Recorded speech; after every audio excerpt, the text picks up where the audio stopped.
Hey there guys, I've just done a quick live broadcast. It was the very first broadcast on my channel, and I thought I would take that broadcast and edit it down and share it with you guys on my main channel. So if you want to see future broadcasts from my channel, then head to my Twitter and you'll be able to stay up to date and know when I'm planning and scheduling those. So this was all about some products that RØDE had sent me, and it was a simple unboxing, and it kind of turned into a bit of an impromptu Q&A.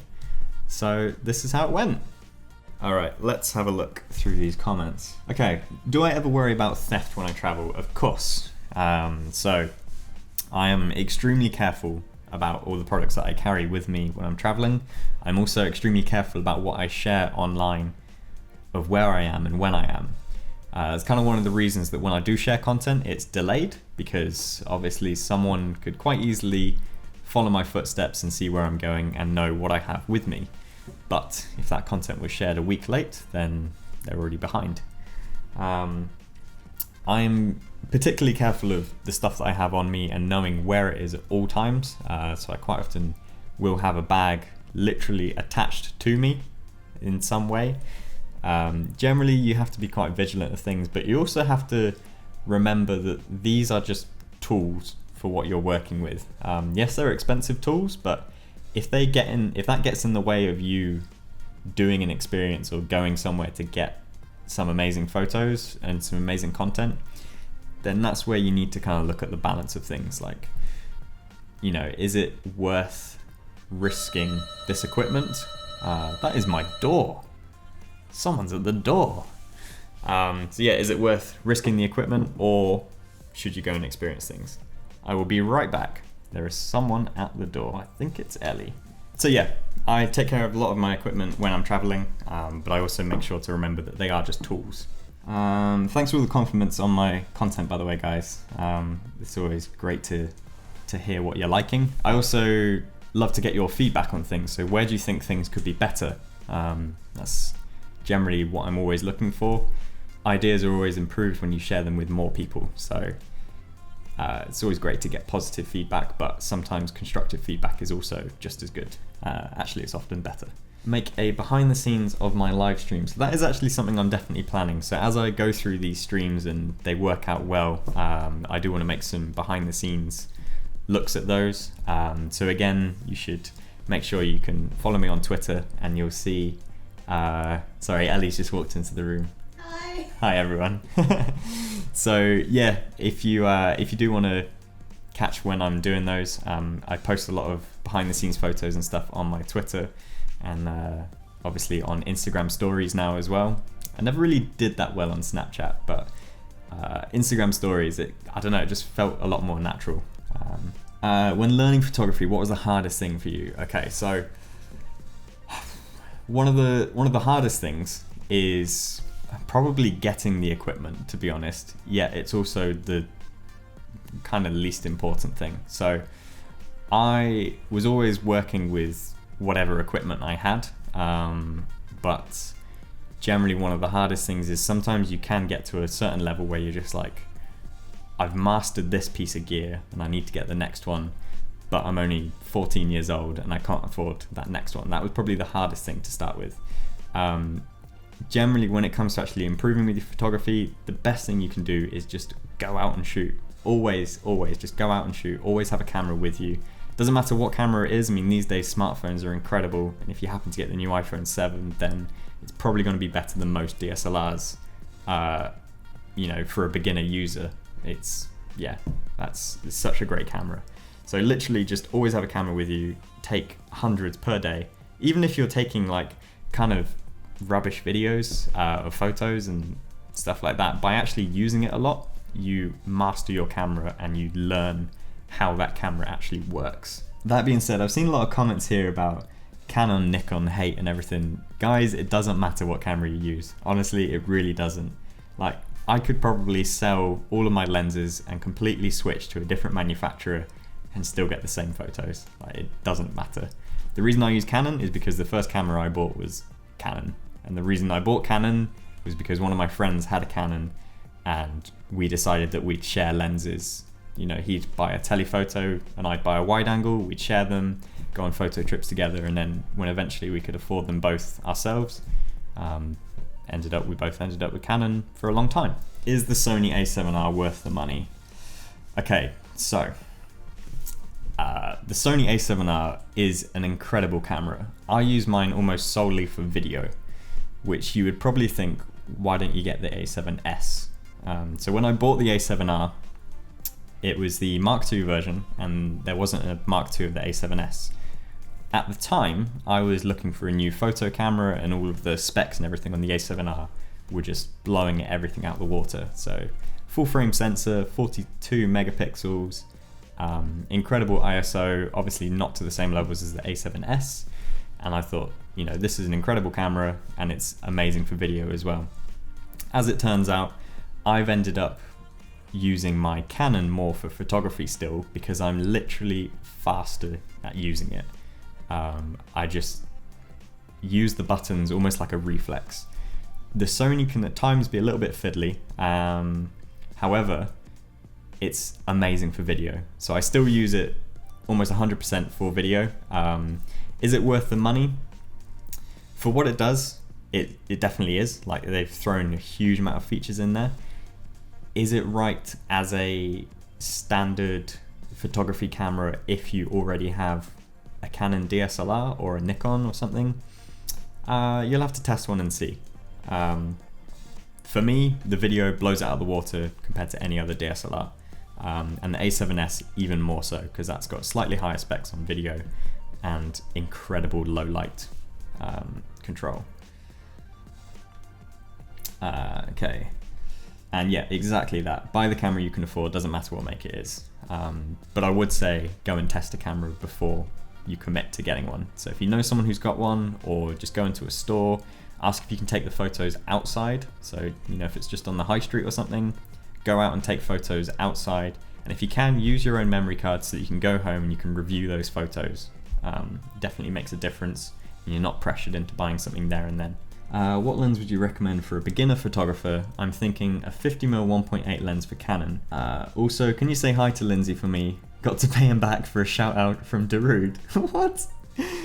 Okay, so yeah, 50mm 1.8, that is a great lens. If you can though, I would recommend stretching to get the 50mm 1.4. So I know the 1.8 is like £120 or something like that, and the 1.4 is like 280, 300 pounds. I'd recommend going for the 1.4 if you can. I know it's like double the price, but it's that much better quality lens. Like, it's got a solid build to it, it's not a plasticky finish. It just works really well. Thoughts on the A6300? Okay, so I haven't used one properly yet. I've seen them as like a dead demo in a store, not actually powered. A friend of mine who's coming around tomorrow has one, so I may actually test it out and yoink it off him for a little bit and show him a thing or two on the video, because it looks pretty similar to the A7R. It's on the video side of things, especially with the S-Log stuff. But as a sort of beginner camera, for the specs it has got and the price of it, it's amazing. It really does look like incredible. So if you're looking to get a camera that's a bit more than a point and shoot, I highly recommend looking into it. Oh, someone's got a Fuji X-T2, lucky you. I really want one of those. Do I think the DSLR is a dying breed like most people say? They say mirrorless is the future. Interesting debate. So obviously I'm part of both worlds, with my Sony being a mirrorless, my Canon being DSLR, Ellie's being mirrorless Fuji. So I'm kind of included in a lot of different varieties. I still honestly take better and faster photos with my Canon.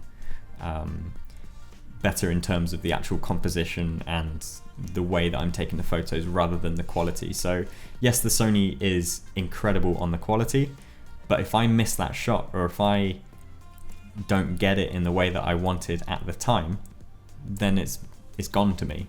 If I can get a much better composition but it's at half the megapixels, to me that's actually worth more. So I still love the DSLR standard for things. It's so fast, the battery life is incredible. If you're talking about things in sports, then no question, DSLR is still killing it. Saying that though, I am very interested in the Fuji X-T2. Really want to have a go with that and test that out. Any tips for starting freelance photography business as a uni student? Yes, so generally the way that I've always got freelance work, most of my freelance work, by the way, is actually for design rather than photography or film, though it does all kind of amount together. Pretty much all of my work comes from word of mouth and contacts. So when you work with people, whether that's in, you know, a fast food restaurant or at college, at school, or for me, I had a huge network of people when I worked at Apple, they will eventually become your extended professional network, say 4 years later after you've actually graduated from uni. You wouldn't believe how often those people remember who you are if you make it known to them that you are a photographer or you are a designer or something. Again, by having that camera with you every day, you will let people know that, oh, this guy takes photos. So when they become your extended network, they will eventually recognize that you're the guy with the camera, you're the photographer. So over time, when they work for companies and they're like, oh, we need to hire a photographer, they will remember that guy. So the best tip I can give you is to be that guy, to be that one who is recognized for what you do. My work has increased hugely since I've done YouTube, and that was one of the reasons why I started it, because I wanted to promote myself as a freelancer. And again, that's by getting my name out there and, you know, building up an audience that supports the work that I do. People can discover it more. So it's all about discoverability, really. And of course, if you're good at what you can do, then that backs it up as well. But generally, if there's no one there to be contacted or to contact you, then there's no work. So you have to just kind of network. Do I prefer to shoot pictures or films? I am very evenly split. I'm still through and through a photographer, but video has really piqued my interest over the past 2 years or so. And since having the Sony especially, and seeing like a much higher quality video output, that's inspired me to push boundaries even more. Am I streaming via a webcam or Sony? This is actually via the Sony. So I'm using the Blackmagic Ultra Studio mini recorder, which is connected over HDMI. That then comes through to my Atomos Ninja Assassin. You may have seen that in a recent video. Through there, the Atomos is recording, so that's recording to the SSD on there. I may edit this at a later date and put it into another video, or I don't know what I'll do with it. So that's recording in a flat S-Log picture profile. Then I've got a LUT on the Atomos that is converting it into nicer colors, that then comes through into my MacBook, and then that's going through the Open Broadcaster software, OBS, which then streams it to YouTube. So hopefully it's good quality. And I've also got the ring light as well, which obviously that's why everyone's always like, why are your eyes like they are? Because it's a ring light, it's a reflection. How do you stay invisible while shooting people when doing street photography? I'm not really an advocate for taking photos of people like directly on the street. Generally, I think it's quite rude to get photos of someone, you know, straight up in their face without asking permission and building up a relationship with them. So if I was to be getting photos of people on the streets, I would at least have some sort of recognition between them that I am a photographer or I am a traveler or something. Depending on different cultures, they may be more open to it or not. You can generally gauge when people don't want their photo taken, and you have to respect that. But you can, you know, engage with them in conversation, you know, simple nod of the head if they're okay with it. Certain cultures are very open to having their photo taken because they're, you know, interested by the equipment, by your methods. Some are very reserved. So yeah, generally you just have to gauge things by a personal level. Just remember that people are humans as well.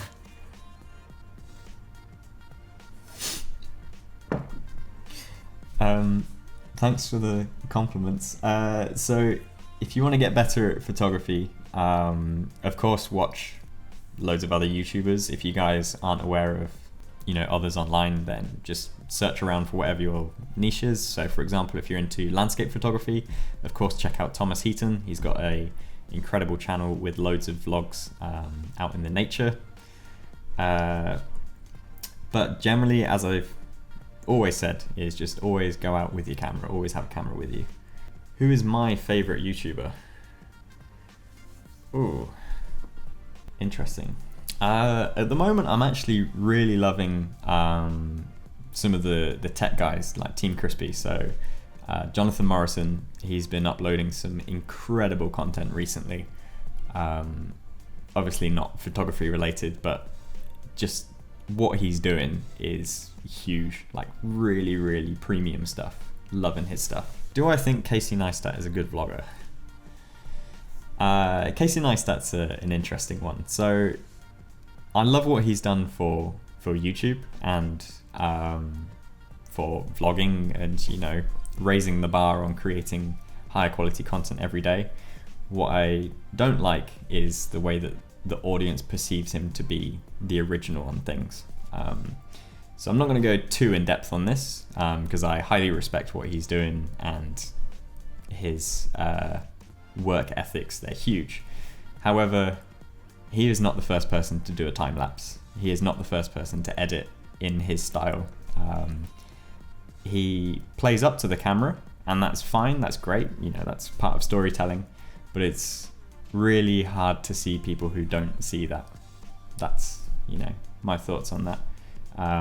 But he is inspiring in the content he creates and, you know, the level of work he produces daily.